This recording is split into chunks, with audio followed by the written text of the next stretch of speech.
Oke, kembali di mata kuliah sejarah arsitektur, terutama untuk kampus Indralaya. Setelah tadi ada penjelasan tentang sinkronik dan diakronik, kemudian pada video kali ini itu merupakan penjelasan dari implementasi sinkronik diakronik pada tugas-tugas mata kuliah sejarah arsitektur, terutama di tugas setelah ujian tengah semester, yaitu di tugas 5 dan 6. Kali ini akan saya bahas ada 12 kelompok, jadi video ini akan cukup panjang terkait dengan bagaimana sinkronik diakronik ini ketika bertemu kasus peristiwa sejarah yang dipilih oleh mahasiswa kaitannya dengan arsitekturnya. Jadi di kelompok pertama yang ketika membahas tsunami Aceh, ada 3 usulan yang seperti saya ungkap di minggu lalu, yaitu membahas tentang museum atau penanda-penanda monumen terkait dengan peristiwa tsunami tersebut, atau terkait juga bagaimana bangunan vernakular Aceh merespon atau bertahan terhadap terjangan gempa bumi, kebanyakan terkait dengan gempa bumi. Dan konsekuensi dari gempa bumi adalah tsunami. Atau di usulan ketiga seperti minggu lalu, itu terkait membandingkan antara Masjid Raya Baitur Rahman dan Masjid Vernakular yang ada di Aceh secara provinsi. Jadi melihatnya secara provinsi, tidak hanya di kota Banda Aceh saja. Dan pembahasan untuk kelompok 1 ini lebih pada pendekatan sinkronik. Jadi tidak melihat secara timeline, tidak melihat secara evolusi, tapi fokus pada dampak atau hal-hal yang berkaitan dengan tsunami Aceh. Jadi pembahasan tentang museum, monumen, atau apapun yang berkaitan penanda dengan uh, tsunami Aceh itu dibahas secara sinkronik. Pembahasan secara sinkronik maksudnya apa? Itu membahas bagaimana respon terkait dengan monumen. Bagaimana kemudian monumen-monumen ini ditempatkan sebagai penanda. Jadi kalau kembali ke definisi, synchronic refer to something especially. Saya mengganti kata language menjadi an architecture at a particular point in time without considering how developed to do point. Jadi bagaimana kemudian monumen-monumen ini, kalau alternatif pertama ya, monumen-monumen ini muncul. Jadi kemudian membandingkan secara sinkronik antara satu monumen dan monumen lain. Apa yang perwujudan bentuknya atau perwujudan menandakan peristiwa apa. Jadi silakan dibahas secara sinkronik. Kalau di rumah vernakular ya, bagaimana rumah vernakular kaitannya dengan bencana alam. Kalau masjid benar-benar sinkron atau sesuai dengan tema masjidnya. Yang membedakan adalah masjid di zaman kolonial dan masjid vernakular. Jadi khusus untuk kelompok 1 ada 3 alternatif, silahkan dipilih sendiri, tapi ketiganya membahasnya secara sinkronik. Bukan sebuah timeline panjang, tapi sebuah satu hal yang berdekatan atau berkaitan dengan tsunami Aceh. Itu kelompok pertama. Untuk kelompok kedua yang mengusulkan atau memilih peristiwa revolusi industri, terutama revolusi industri kedua terkait dengan listrik yang terjadi di Amerika, minggu lalu terbagi menjadi 2, yaitu terkait dengan bangunan tinggi dan smart building. Untuk kasus yang bangunan tinggi, kelompok bisa kemudian membuat perjalanan atau timeline dari bangunan tinggi yang ada di Amerika. Ini seperti gambar di atas, secara diakronik, secara timeline, bisa membandingkan terutama di North Amerika, karena di bagian yang lain ada di South Amerika, di Amerika Utara dan Amerika Selatan. Jadi silakan dibuat timelinenya. Titik nolnya adalah ditemukannya atau ada penelitian tentang listrik di Amerika. Jadi titik nolnya itu kemudian pengaruhnya terhadap bentukan arsitektural, terutama sistem bangunan tinggi, itu di Amerika. Kemudian secara sinkronnya atau perbandingan sinkroniknya silakan dibandingkan dengan bangunan tinggi yang ada di Eropa. Jadi kelompok ini silakan memilih penggalan waktunya, entah dari tahun berapa sampai tahun berapa, tidak perlu panjang sekali rentang waktunya, pendek, beberapa bangunan, deskripsi bangunannya di Amerika, kemudian dibandingkan dengan yang ada di Eropa, dengan maksud bagaimana konsekuensi atau efek dari listrik tersebut dalam sistem bangunan tinggi. Itu di kelompok kedua yang pertama. Sedangkan kelompok kedua yang kedua, ini kaitannya dengan smart building. Kembali lagi ini seperti kelompok tsunami Aceh, membahasnya secara sinkronik. Maksudnya apa? Kelompok kedua yang smart building ini akan membandingkan antara smart building, timeline smart building bisa disajikan dengan timeline dari green building. Kemudian perbandingan. Jadi perbandingan bahasanya bukan pada timeline masing-masing smart building atau green building, tapi pada studi tentang apa perbedaan antara smart building dan green building kaitannya dengan energi listrik. Seperti di skema ini, saya memunculkan skema bahwa energi listrik itu diproduksi bukan hanya dari sumber daya terbarukan, tapi sumber daya yang tidak terbarukan, seperti batu bara, kemudian ada nuklir, ada pakai natural gas dan segala macam.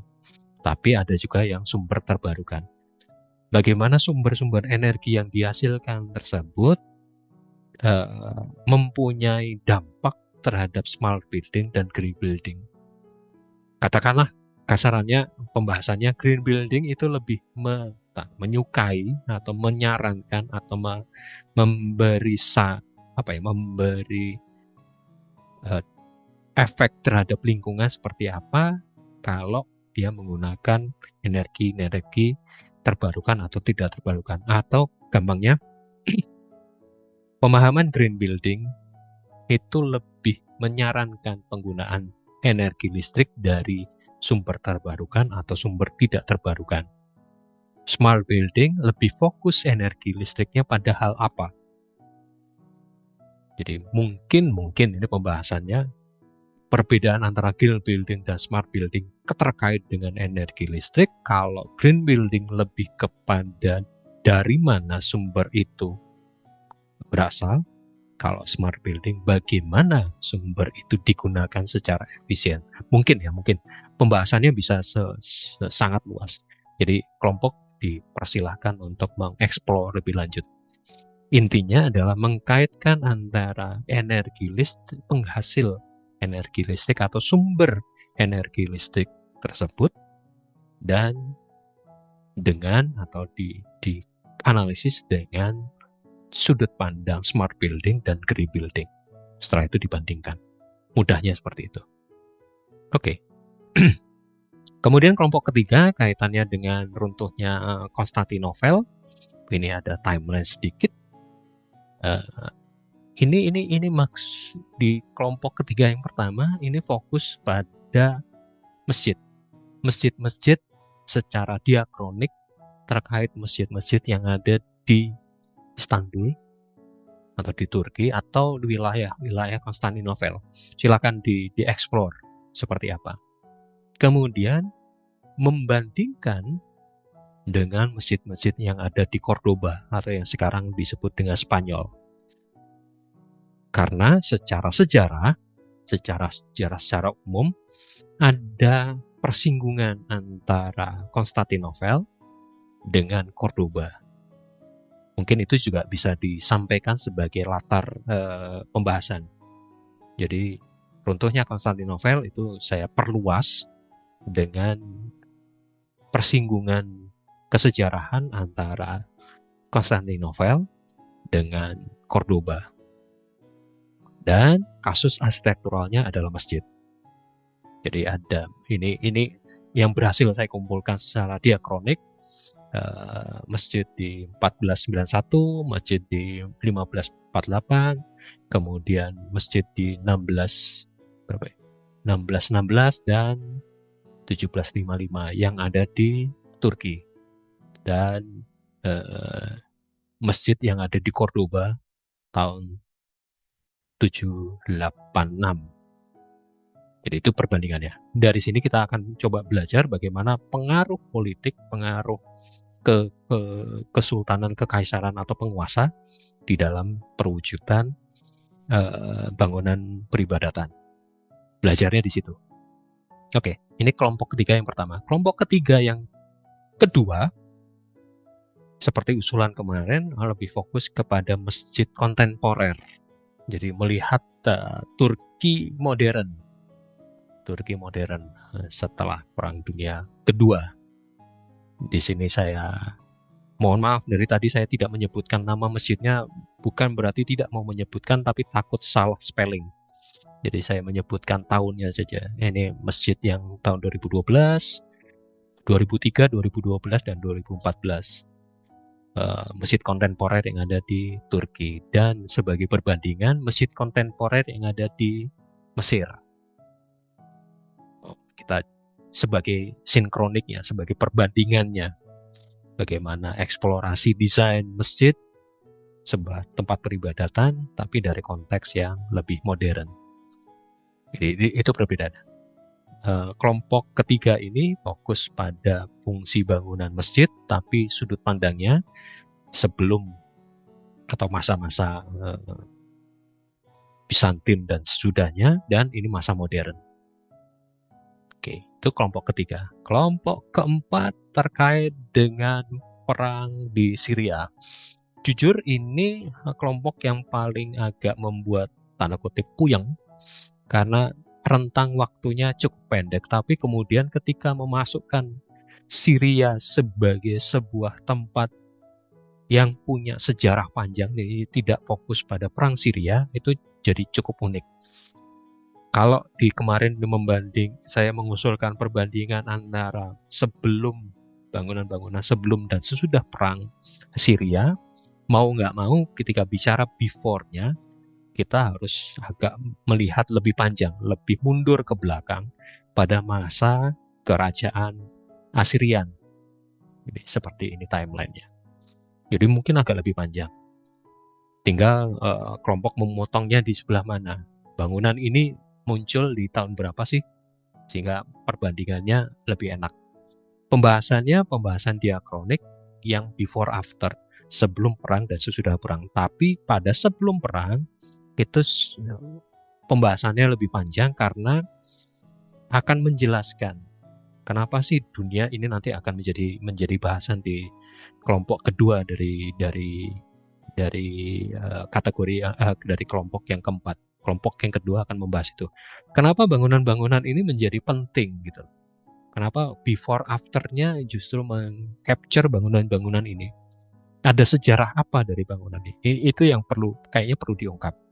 Karena di kelompok keempat yang kedua akan membahas kembali sinkroniknya. Sinkronik dalam pengertian fokus pada rekonstruksi. Jadi kalau yang di sini lebih kepada diakronik karena akan bicara tentang before after, timeline-nya jadi cukup panjang. Kenapa bangunan ini menjadi penting dan sekarang hancur, sehingga perlu rekonstruksi. Nah, di kelompok keempat yang kedua ini bicara fokus pada rekonstruksi. Bagaimana dunia memandang proses rekonstruksi. Ada yang mengatakan rekonstruksi, ada yang mengatakan rebuild, terserah. Jadi ini dua paper atau dua artikel yang berhasil saya dapatkan secara singkat. Kelompok punya waktu yang cukup panjang untuk membahasnya. Jadi silakan fokus di kelompok perang Syria ini yang kedua dengan lebih detail pada proses rekonstruksi. Cukup cukup deskripsi saja bagaimana kemudian usaha dunia untuk merekonstruksi, dan kenapa perlu direkonstruksi itu alasannya di kelompok keempat yang pertama kesejarahannya. Jadi ini kelompok keempat ini sebenarnya meskipun terbagi menjadi dua kelompok, tapi dalam pemahaman satu kesatuan. Oke, untuk kelompok kelima kaitannya dengan bom atom di Jepang, seperti usulan kemarin. Saya melihatnya di kelompok ini melihat before after. Hiroshima sebelum dan sesudah, maka diakronik pendekatannya, dan diakronik untuk Nagasaki. Sama seperti kelompok keempat yang pertama tentang Assyria, diakroniknya before after dan agak pembahasannya lebih panjang. Sorry, saya mundur. Nah, Hiroshima. Hiroshima itu seperti apa sih sebelum jatuhnya bom atom? Apa gambaran kota Hiroshima, baik secara tata kota maupun secara arsitek bangunannya, secara arsitekturalnya. Juga demikian dengan Nagasaki. Oke, ini untuk membedakan dengan kelompok yang ada di kampus Palembang yang membahas juga tentang bom atom. Kalau di kampus Palembang lebih kepada restorasi Meiji dan arsitek-arsitek pemenang Pulitzer Prize, tapi di sini justru lokusnya atau lokasi bahasanya fokus ke Hiroshima dan Nagasaki dan dibahas secara diakronik, jadi melihat before afternya. Di sini timeline yang akan berperan. Oke, kelompok keenam terkait dengan COVID. Kelompok ini seperti saya sampaikan minggu lalu sudah cukup baik karena timeline rumah sakit yang dihadirkan jelas sekali. Rumah sakit konvensional sebelum terjadi COVID dan rumah sakit kelompok keenam yang kedua, rumah sakit setelah COVID. Secara diakronik, secara timeline, kelompok sudah berhasil mengidentifikasi beberapa rumah sakit. Cuman saya menyarankan untuk menambah satu bahasan pendek terkait dengan sinkroniknya, yaitu rumah sakit yang sejaman di belahan dunia lain, di belahan selain Tiongkok. Saya lupa saya mengambilnya ini di mana, Hebert Hospital ini, sepertinya di Eropa. Silakan dibandingkan itu rumah sakit yang sejaman. Terserah zamannya mau ngambil yang mana, tapi untuk membandingkan bagaimana perwujudan rumah sakit pada masa yang sama, supaya tahu pada masa sebelum COVID itu rumah sakitnya seperti apa. Silakan mau mengambil yang 1937 jadi masa-masa modern, atau yang agak lebih lama di 1830-an atau 1840-an, terserah kelompok akan mengambil yang mana. Itu kelompok 6 yang pertama. Kelompok 6 yang kedua kaitannya bukan sesama rumah sakit, tapi pada aturan atau pada standar-standar terkait dengan COVID, post-COVID, after COVID. Itu ulasannya banyak banget. Silakan mengambil artikel yang mana, atau kalau kelompok menginginkan artikel tentang ini, nanti saya bisa share ke kelompok. Karena untuk mempertegas bagaimana perubahan yang terjadi di masa-masa setelah, terutama ini, setelah COVID. Jadi dipotong setelah COVID seperti apa, dibuat diakroniknya macam-macam, dan kemudian membandingkan. Atau kalau kebingungan, Pak, ternyata sedikit banget rumah sakit setelah COVID, bisa juga bangunan-bangunan yang dibangun setelah COVID, terutama di Tiongkok. Seperti apa, kemudian membandingkan standarnya dengan standar yang ada di tempat lain. Kalau nggak salah ini di Eropa. Saya tidak bisa mengidentifikasi secara jelas, tapi artikelnya saya punya. Oke, silakan nanti dirundingkan. Oke, kelompok ketujuh ini terkait dengan proklamasi. Saya membagi kemarin minggu lalu, saya membagi menjadi dua, yaitu terkait dengan industri plantation, perkebunan, terutama seperti kelompok juga mengusulkan perkebunan tebu dan pabrik gula.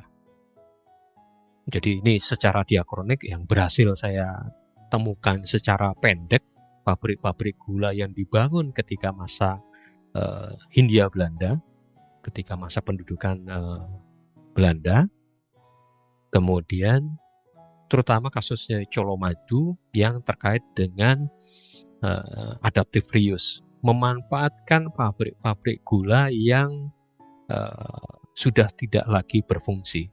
Nah, untuk perbandingannya, untuk sinkroniknya, itu silakan mengambil yang ini. Ini juga sebuah pabrik gula yang kemudian berubah menjadi hotel. Ini skemanya. Sehingga dari sini kalian juga bisa sekaligus belajar tentang apa itu adaptive reuse. Di samping juga belajar tentang industri gula.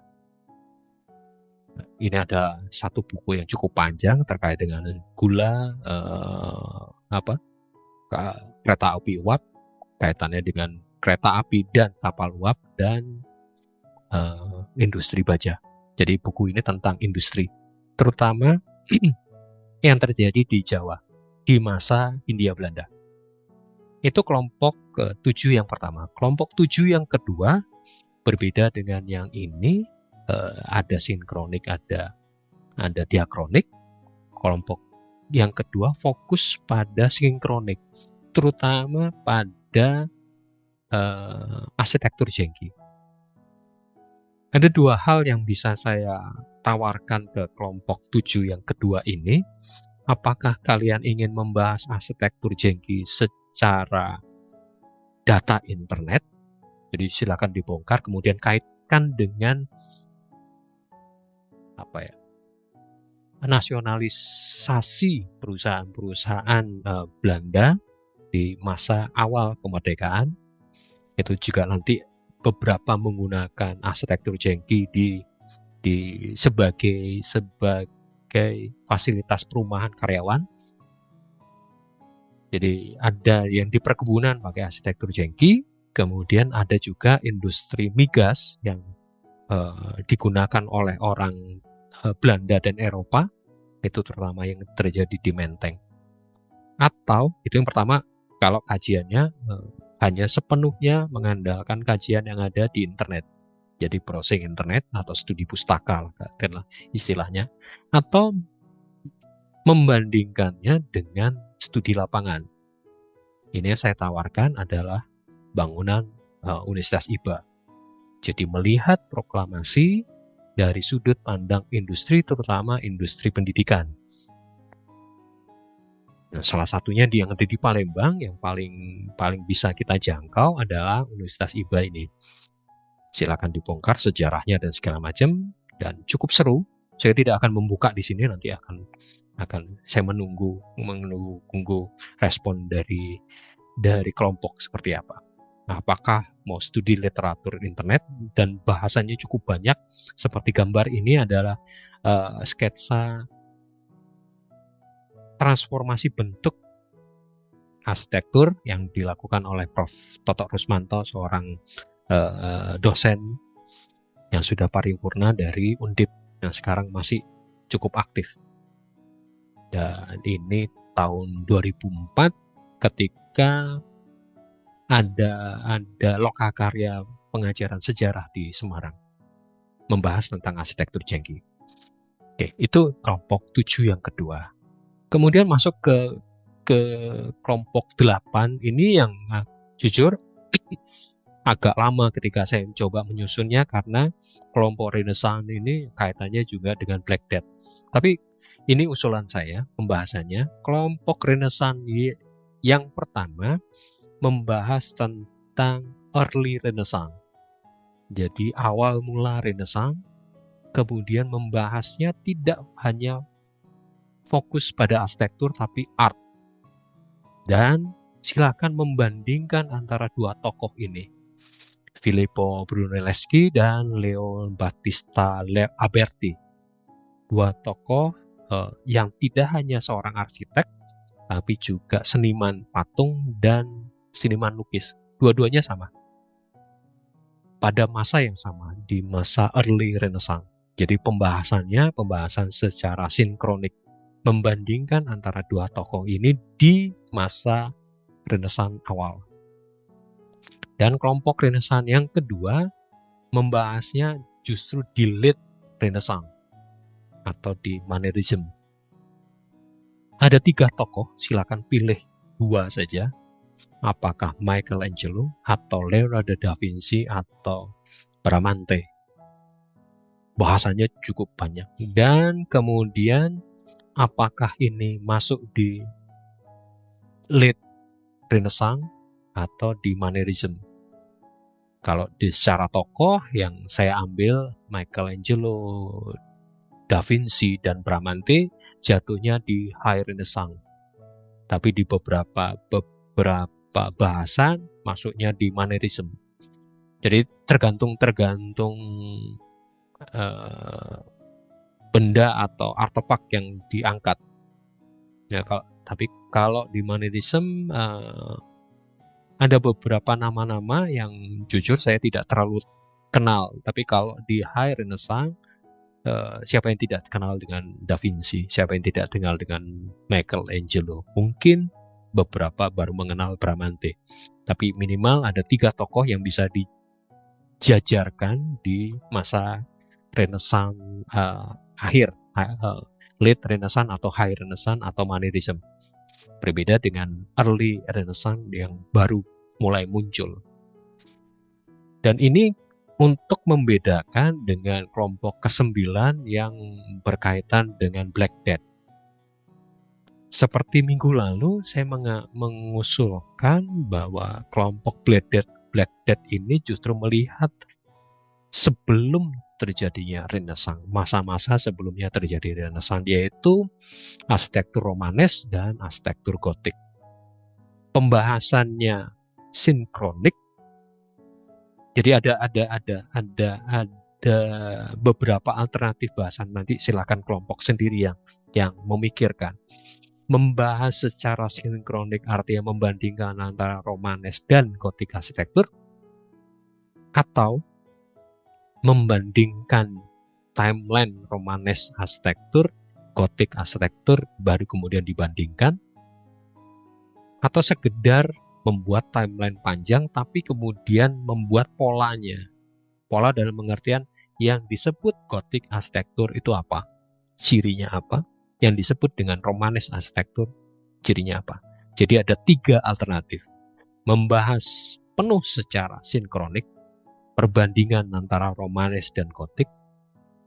Yang kedua, membahas secara diakronik dan sinkronik, buat timeline dulu, kemudian baru dibandingkan perkembangan Romanes seperti apa sih, perkembangan Gotik seperti apa, baru dibandingkan. Atau membahasnya secara diakronik dalam melihat Romanes itu cirinya arsitektur seperti apa.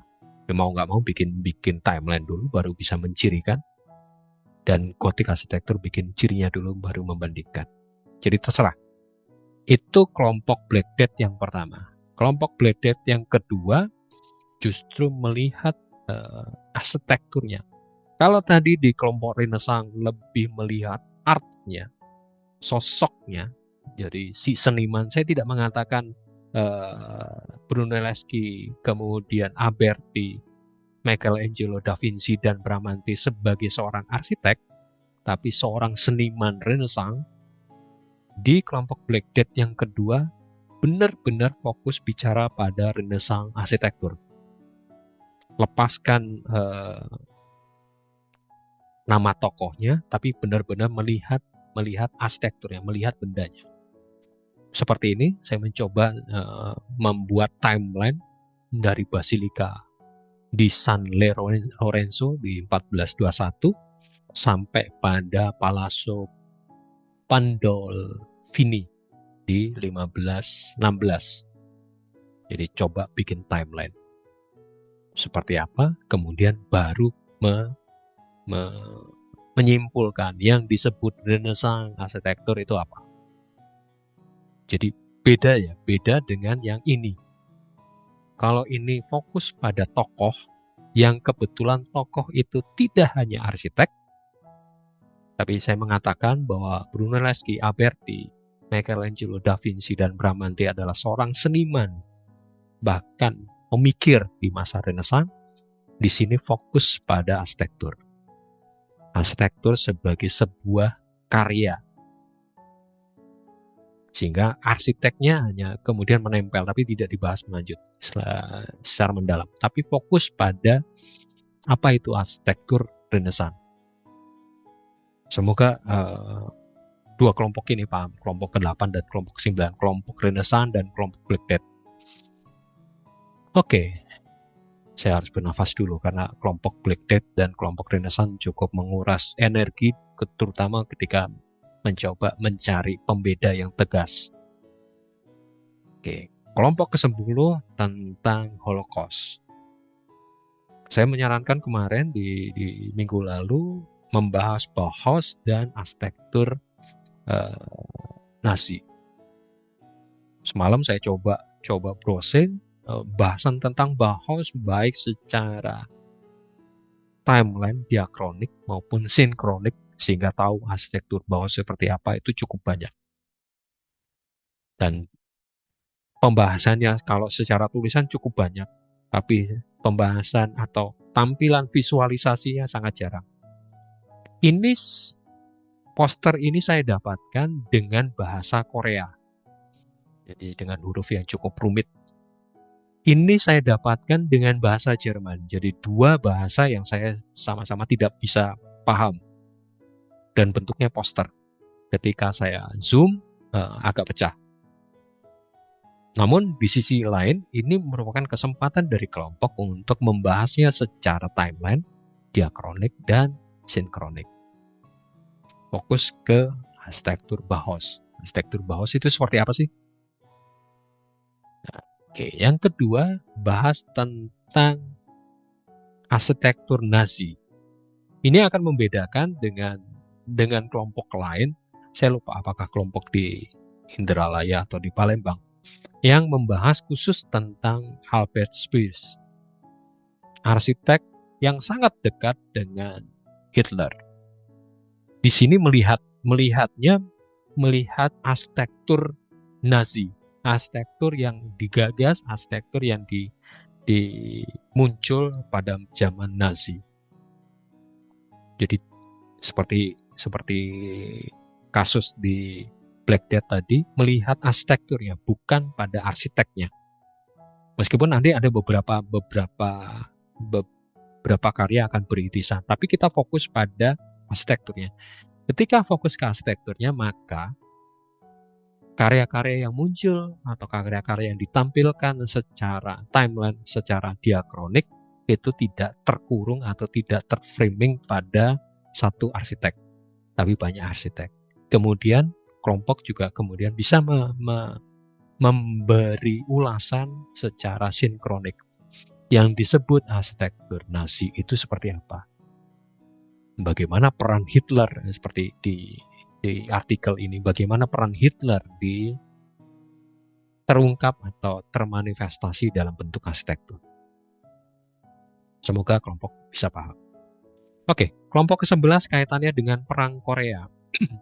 Perang Korea seperti saya sampaikan di minggu lalu, pembahasannya bisa membaginya Korea katakanlah tradisional atau kuno, klasik, dan Korea modern. Jadi pembahasannya bisa kemudian secara timeline, ini yang saya coba munculkan, di ancient arsitektur di Korea, kemudian di United Silla arsitektur sekitar 7 sampai abad ke-10. Kemudian ada Goryeo arsitektur 10 sampai 14 dan Joseon arsitektur 14 sampai 19, abad ke-14 sampai 19. Jadi silakan dibuat timelinenya, motongnya di mana silakan. Kemudian yang disebut arsitektur Korea klasik itu seperti apa sih? Tidak perlu kemudian membandingkan dengan Tiongkok, tapi kalau kelompok punya tenaga, punya mengkaitkan ya tidak masalah. Tapi fokusnya adalah arsitektur klasik atau ancient arsitektur dari Korea itu seperti apa. Supaya juga bisa kemudian membandingkan dengan arsitektur Korea modern. Nah, khusus untuk arsitektur Korea modern tidak hanya bikin timeline, bahkan kaitannya saya iseng mengkaitkan dengan budaya K-pop, apakah ada kaitannya dan segala macam, itu masalah berikutnya. Tapi yang modern arsitektur bisa dibikin timeline sederhana atau langsung yang disebut Korean arsitektur itu seperti apa, dan kemudian membandingkan dengan arsitektur yang ada di Korea Utara. Awalnya minggu lalu saya masih ragu apakah dapat artikel tentang arsitektur Korea Utara, karena kita sama-sama tahu bahwa Korea Utara cukup tertutup secara informasi. Tapi minimal saya dapat dua artikel ini yang di-upload di sebuah majalah online besar dunia terkait dengan arsitektur, yaitu Design dan Art Daily. Sama-sama bicara tentang arsitektur Korea Utara. Cukup seru membandingkan antara Korea Utara dan Korea Selatan secara arsitektur modern. Karena kalau arsitektur klasik, saya pikir berdasarkan sejarah singkat yang saya baca juga sebenarnya itu sama aja kan, sama-sama Korea dulu ya, sebelum kemudian terbagi menjadi dua. Ini terbagi di Mei tanggal 1945. Kemudian kita melihat arsitektur modernnya di Korea Utara dan Korea Selatan. Ya, itu tawaran saya terkait dengan kelompok Perang Korea yang kedua. Selanjutnya di kelompok terakhir, di kelompok ke-12 ini, mungkin agak berbeda dengan kelompok-kelompok yang lain yang kemudian secara benar-benar terbagi menjadi dua kelompok yang terpisah. Di kelompok ke-12 ini terkait dengan Pak Harto dan Pak Karno, itu dua kelompok akan berjalan sendiri-sendiri membahas timeline dari arsitektur-arsitektur yang digagas oleh Pak Karno. Minggu lalu saya menyarankan untuk kelompok melihat webinar ini di YouTube ada. Kemudian juga kelompok satunya, kelompok 12 yang kedua, membahas timeline dari karya-karya arsitektur pemikiran dari Pak Harto. Sependek pemahaman saya ada dua, yaitu Sejarah Taman Mini dan Masjid 99 atau yang kemudian dikenal dengan Masjid Pancasila. Setelah itu kelompok bergabung untuk membuat ulasan tentang perbedaan dan kesamaan pemikiran Soeharto dan Soekarno terhadap arsitektur. Jadi arsitektur Soekarno seperti apa, arsitektur Soeharto seperti apa perbedaannya, apa kesamaannya. Jadi berbeda dengan kelompok lain yang benar-benar terpisah. Kalau di kelompok ini kemudian di akhirnya ulasan berikutnya, bagian terakhir itu digabung, bergabung kembali. Oke, itu usulan bahasan-bahasan terkait dengan sinkronik dan diakronik dari masing-masing 12 kelompok di kampus Indralaya. Terkait dengan timeline, saya perlu menegaskan kembali, perlu menjelaskan karena ada tanggal-tanggal krusial terkait dengan libur Idul Fitri. Jadi di minggu ke-10 yang materi ini akan tayang di tanggal 20 Maret, itu terkait dengan sinkronik diakronik. Jadi ada dua video yang akan muncul, yaitu bahasan materi sinkronik diakronik dan implementasi di kasus. Dan di minggu ke-11, yaitu tanggal 27, kalian dipersilahkan untuk mengerjakan. Artinya tidak ada kuliah online maupun offline. Saya memberi waktu untuk kalian untuk mengerjakan. Dan kemudian pekerjaan itu disetorkan seperti biasa di Google Drive dan akan saya bahas di minggu ke-12 di tanggal 3 April. Saya belum memutuskan apakah online, apakah offline tatap muka. Nanti kita lihat perkembangannya. Setelah ada review, ada koreksi, ada catatan dan segala macam, silakan kalian perbaiki dan akan direview kembali di minggu ke-15 di tanggal 24 April 2024, dan hasil review itu perbaikannya akan menjadi berkas UAS. Nah, ini perlu penegasan kembali. Seandainya di minggu ke-12 di tanggal 3 April berkas yang kalian setorkan saya anggap sudah layak sebagai sebuah berkas ujian akhir semester, kalian tidak perlu menyetorkan kembali dan langsung merubah nama file tersebut atau memasukkan kembali file tersebut, tapi dengan nama UAS Sejarah Arsitektur. Jadi di minggu ke-12 saya memberi kesempatan kalian kalau bersungguh-sungguh dan cukup, saya anggap berkas itu cukup bagus sehingga layak dinilai untuk ujian akhir semester, ya kalian katakanlah bebas tugas di 3 minggu berikutnya. Kasarannya, kalian tidak lagi perlu memikirkan tugas di masa liburan Idul Fitri. Dan di tanggal-tanggal ini tinggal tag kehadiran di e-learning. Termasuk di ujian akhir semester. Kalian tinggal tag e-learning saja. Itu. Jadi saya memberi kesempatan untuk kalian progres lebih cepat. Lebih progresif. Jadi kalau kalian serius mengerjakannya, di tanggal ini saya review dan saya anggap layak, mungkin catatan kecil seperti contoh kemarin di UTS sebenarnya ada beberapa kelompok yang tidak menyantumkan nama anggota kelompok di poster.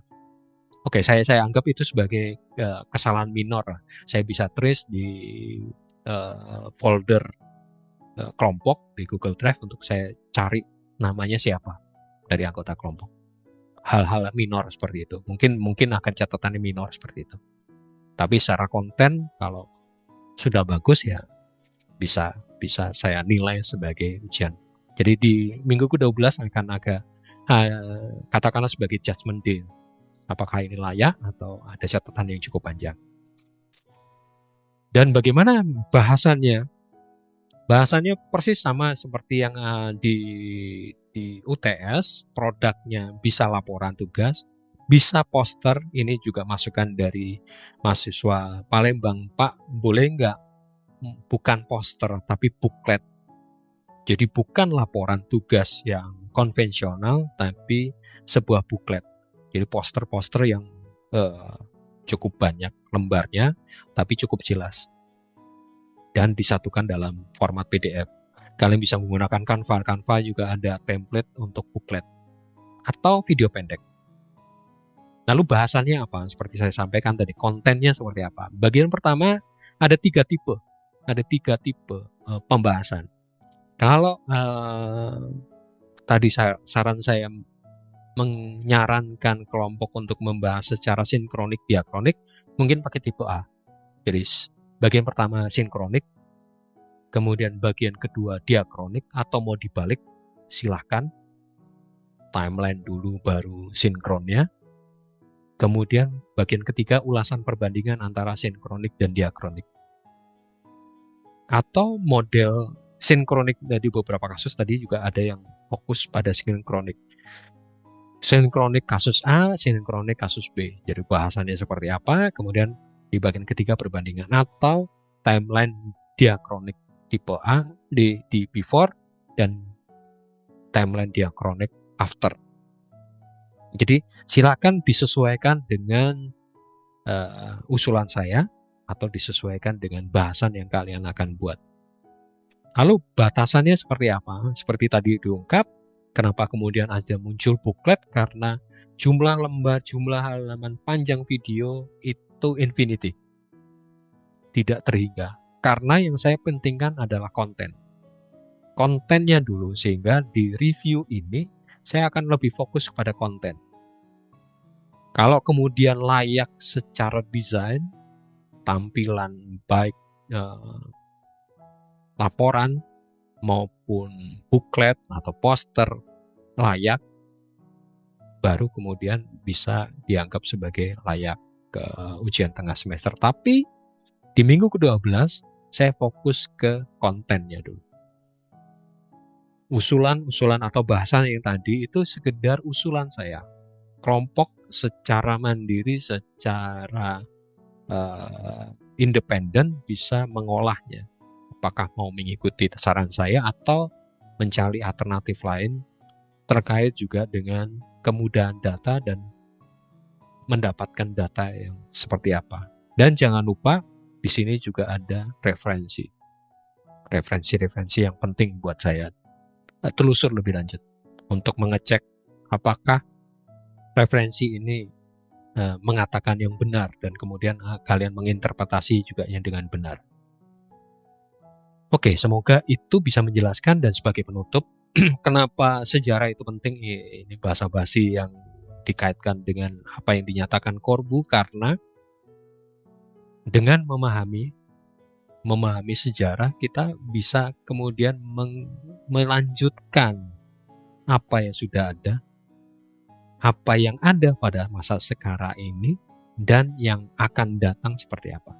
Jadi pembelajaran tadi sinkronik diakronik itu lebih kepada kita bisa mengetahui pola pergerakan arsitektur jika dari sudut pandang sebuah peristiwa tertentu itu akan punya pengaruh seperti apa.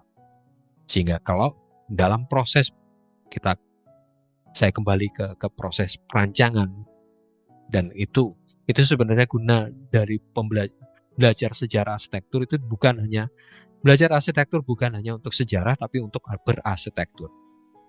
Jadi karya arsitektur yang atau rancangan kita itu benar-benar berlandaskan pada sebuah perjalanan waktu. Itu kenapa perlu diakronik dan kemudian sinkronik. Perjalanan waktu yang seperti apa, polanya seperti apa, perkembangannya seperti apa. Dan di sinkronik diakronik itu ada termuat seperti itu metode berpikirnya.